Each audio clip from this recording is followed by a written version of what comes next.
Hi guys, this is Skittflash here, and welcome back to Let's Play Mega Man Battle Network 5. In the last part, we left off on this liberation mission. So now let's finish what we started, and this should be remarkably simple because of, how easy it is to kill these hawks. Because, yeah, they just get right up next to you. And again, you see the resonating things, be careful about that. Lob chips, I never realized how useful they could actually be. Glad I have I don't think I've ever remembered myself using Crack Bomb.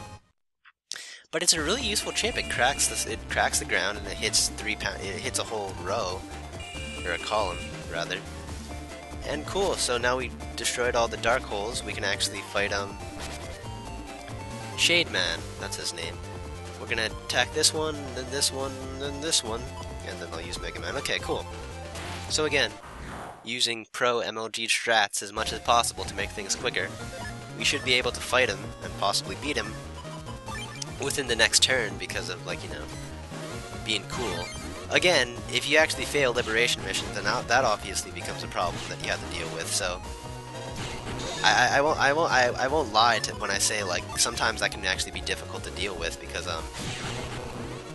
dying, it happens. Sometimes the enemy, especially later, the enemies get so hard that simply just beating a liberation mission becomes an actual issue. No matter how much tactics and strategy you have, if you don't have the skill to actually do things, then you might be clipped. Oh, what turn are we on actually? We're on turn 5, see? So on turn 6 we'll be able to fight him. And then even if we don't beat him on turn 6, we'll still have all of turn 7 to totally beat him again.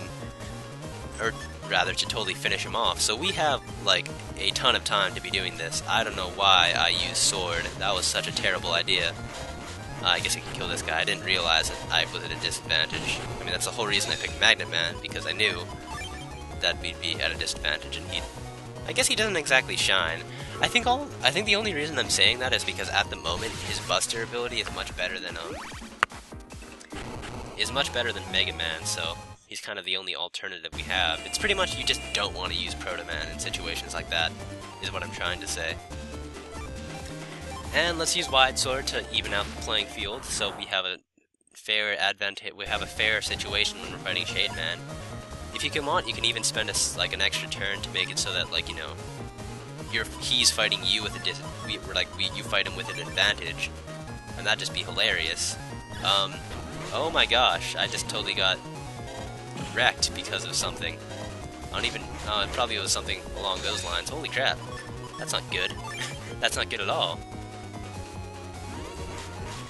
Oh my gosh, I'm almost worried. Almost very worried, actually. I'm less worried now, actually. We still have Crack Bomb. I might as well use Roll, because at least Roll will give us my health back that I lost. I lost a lot of health doing that. Oh my gosh, admittedly, that wasn't the best performance ever, but that's fine. It's all fine and dandy. Was a success. Okay, cool. So now, next turn, is he gonna hit anyone? He's gonna hit Magnet Man, of course, because he's the only one near panel. Shade Man's ability is that if you're next to a dark panel, he can hit you. As intimidating as that is, taking damage isn't that big of a deal. So let's fight you. Didn't expect to make it this far. Welcome to the party of darkness. I'll get you this time. Oh, you're not gonna, be talking about how, mortal enemies we are, to an extent. Alright, so then, how is this gonna work? If I can get Wide Sword, I could wreck this guy hard. I think I'll just wait it out. Oh, why did okay, I was almost really stupid right there. I almost used, I didn't realize I had copy damage on, which is kind of a horrible thing to do. So anywho, Shade Man is actually, pretty easy to get counterattacks on. Sadly, I kind of just failed that because he's a physical attacker primarily. So, stuff like this. Oh gosh, he can also paralyze you, which is the problem. So he'll come really close to you when he is actually attacking, which means that you do have a lot of opportunity to use Sword on him. Sadly, I didn't do as well as I wanted to, but that's fine. Because again, we have 3 chances to do this, and even if we don't do it this turn, we'll have 3 more chances to do it, basically. The end result here is he's not making out, oh, now you show up wide sword, or long sword, you bastard. How am I gonna go about doing this one? My whole reasoning here is that hopefully, oh yeah, totally just get wrecked you. Well, that makes things simple. Really simple actually. If I again, I do have methods to my madness. Like for example, I knew I could get a counterattack because it's really easy to get counterattacked with air cannon, which make this roll chip incredibly powerful and totally wreck him. So cool, killed him in that turn. And even if we didn't do it then, we would have Man to finish him off. So basically, he never stood a chance. Was the long and short of it. And because we beat him in 2 turns quicker than the target phase, we get the best reward, and that's ShadowMan SP, the superpowered chip. If you beat him in 9 turns, then you just get ShadowMan. But ShadowMan SP does a lot more damage, so awesome. And are we gonna join him? Yeah, apparently we are, because Tesla's orders are absolute. Pretty please? Okay, cool. So yes, we are part of... Man is now part of Team Proto-Man.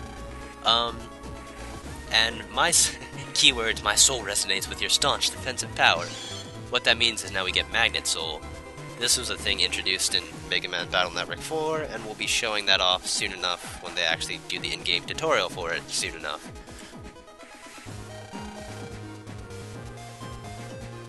Sorry, I just had the nutsest coughing fit ever. Probably because I've been talking for like 5 parts straight. I don't typically do that, but hot damn, that has been a thing. Okay, cool, so that thus ends Chapter 2, I suppose, if you'd call it. Yeah, Chapter 2. So as I've stated before, things go pretty systematically in every chapter. There's, like, you know, the friendly land does shit, and then you try to do the liberation mission, only to realize you can't do the liberation mission. And then you get a partner that does let you do the liberation mission. Well, before that you do a dungeon, and then you fight your partner, and then you do a liberation mission. It goes pretty systematically. And, alright, so, cool, we made it with our new friend. We can actually leave this island now. What a fantastic adventure. Until our next mission, yes, indeed. Alright, cool, so, now we can actually get on with things. Any soon? Oh yes, now we have to view what the enemy is up to. Yeah, we're liberating the net. Is that part of your plan? How about Tommy? He knows nothing. Okay, so... Ooh, torture! This got dark for an E-rated game. Or is it E-rated? It might be T-rated. I think it's E-rated. In 1 hour, for your sake. I hope you remember. Hot damn. And look at that, new Navi. Looks like Cloud Man from the Mega Man series. Spoilers alert, it is Cloud Man. I don't know why I even said that. Okay, so that was ultra fun, and we're actually kicking in straight into Chapter 3 right now. I think. We're gonna walk home with Mail, because she's totally our GF at this moment. Don't overdo it, Mail, right?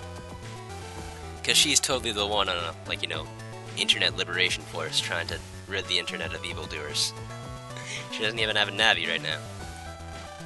The net bat. Ooh. Mysterious person, huh? Look at that. Kind of looks shady. Almost. He's wearing shades, so maybe he's somewhat shady. No, we can see his eyes. It's those kind of shades. I never noticed that, actually. I never knew you could see his eyes. Why have I never noticed that? Have I just been looking? I can't not see his eyes now. That's so weird. Oh my gosh, he looks so much less intimidating. Okay, and we're gonna talk to this mysterious person. Cool, and what does he mean by that? Yeah, okay, so he wants to test our technique, how cliché. And he has information about our dad. Holy shit, this guy knows what's up, apparently.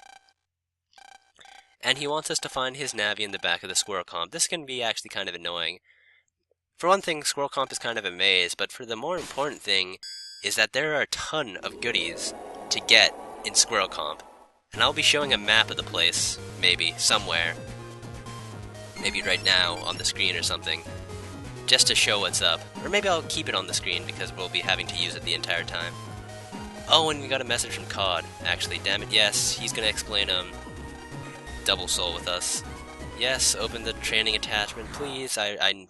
It's the exact same attachment we showed before. Okay, so Double Soul, the way it works is because we resonated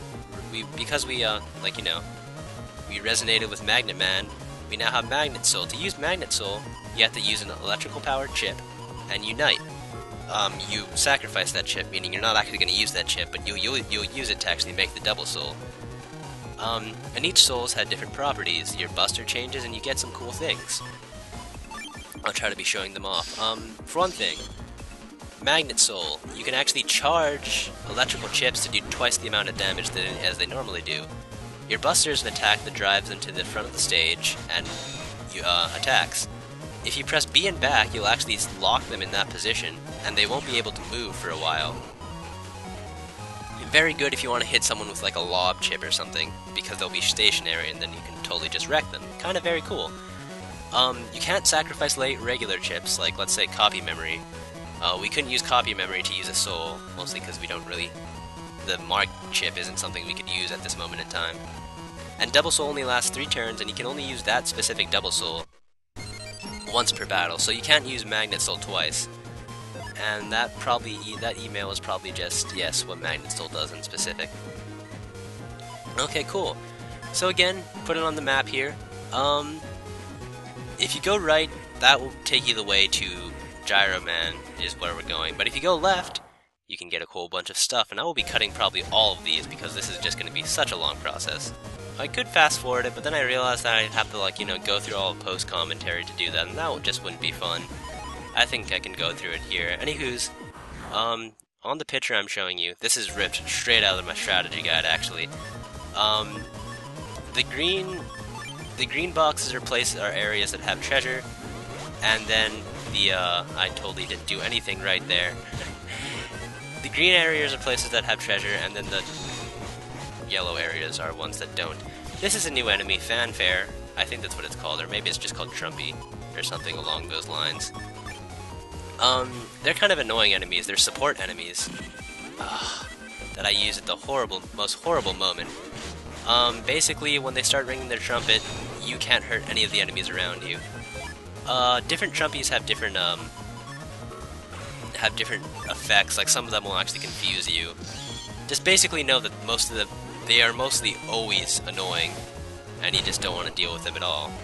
And I might as well show Magnet Soul as much as possible. I don't typically use souls that much, just because oh, that's right, I have a speed up function. I can totally do that.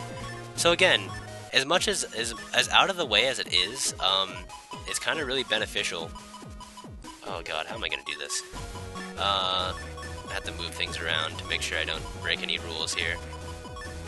We get charged again. The things you get here are really useful, like Charge+1, yeah. Alright, we charge our buster faster, so more power. Awesome. But yeah, it's worth it. It's worth your time to actually just kind of explore back here. I keep on messing that up, damn. It's kind of annoying, actually. And I'm getting really, really, really coffee, so I said coffee. I didn't mean to say coffee. Counter hit, awesome. That made things a bit more simple. But yes, I will be showing off all the treasure we can get. Right now we're in room 3, so let's go to room 6 and use the speed up function. Oh, I'm sorry, this is room 4. And then there's a treasure in room 6. There's not one in room 7, but there is one in room 8. And then I'll go through the other place. GunDelS1 is an interesting chip. Oh, but what I also realized about chips is that we totally got a chip. We got ShadowMan SP, so let's actually put that in a folder right now. Something we probably don't need. I want to keep roll, but you know what, I'll get rid of Buster Up. That's going to become pretty obsolete in just a few, probably by next part. But now we have ShadowMan SP, and ShadowMan SP is probably one of my favorite mega chips. For various reasons. Like, for the main reason is that it's S-coded, and I have a lot of S-coded chips, so mega chips are good, but when you can actually, like, combine them with other chips, then they become even better. And we got HPMemory, so we're gonna jack out now, because backtracking would take a long time, and we're gonna jack back in, and end up in, Squirrel Comp number 1. I'll put in this description what you can find in each box. Thank you, memory. Thank you, strategy guide. Oh, but even better, we got really lucky here. If you combine sword, wide sword, and long sword in that order, you get something special. Program Advance, life sword. Alright, we're gonna wreck some shit right now. 400 damage, as you can see. And it hits 2 whole row columns.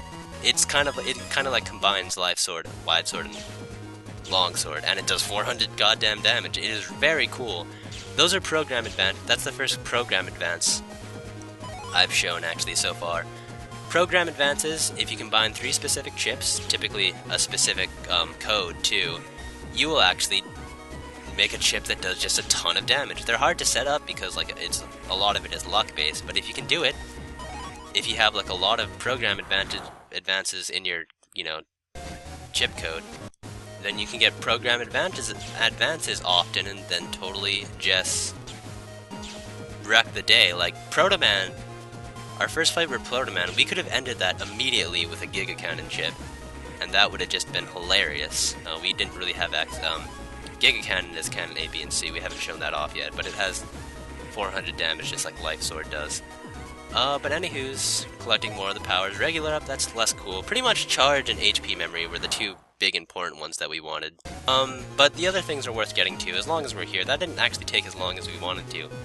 And it actually segued pretty properly, because right here, there's nothing in here, but in room 16 is the area where the guy is waiting. Gyro Man, if you played Mega Man. I don't know what game he's from. I'm gonna guess 6. No, 6 is all based on the races. He might have been 5. I'm not sure what game Gyro Man's from, actually. If you guys, I'll look that up later. Now tell us what you know about his dad. Nebula kidnapped his father. Oh, we knew that, actually. But it's something he has. That was that information wasn't worth it. That's not true. I do just as well even without, oh, damn, no, don't say that. What kind of thing is that to say? Our strength lies in our synergy. That's such a weird word. You're the best Navi I could have, but he just insulted us. It wasn't hard to cut. Okay, cool. So he's trying to test our teamwork, I guess? And he just runs away. He kind of walks away. People say, like, oh, no, they're not going to say it. But, yeah, his dad, he knows stuff about him. So we have to figure out more about that guy. And there are Nebula agents in Orin, so we got to save them. So jack in from Orin Isle, from AC/DC. Oh, God, that's a lot of backtracking. And kill the Orin the Nebula spies, I suppose. The Nebula agents. And we will be doing that next time on Let's Play Mega Man Battle Network 5. But until then, this has been Skittflash. Hope you've enjoyed watching. Bye!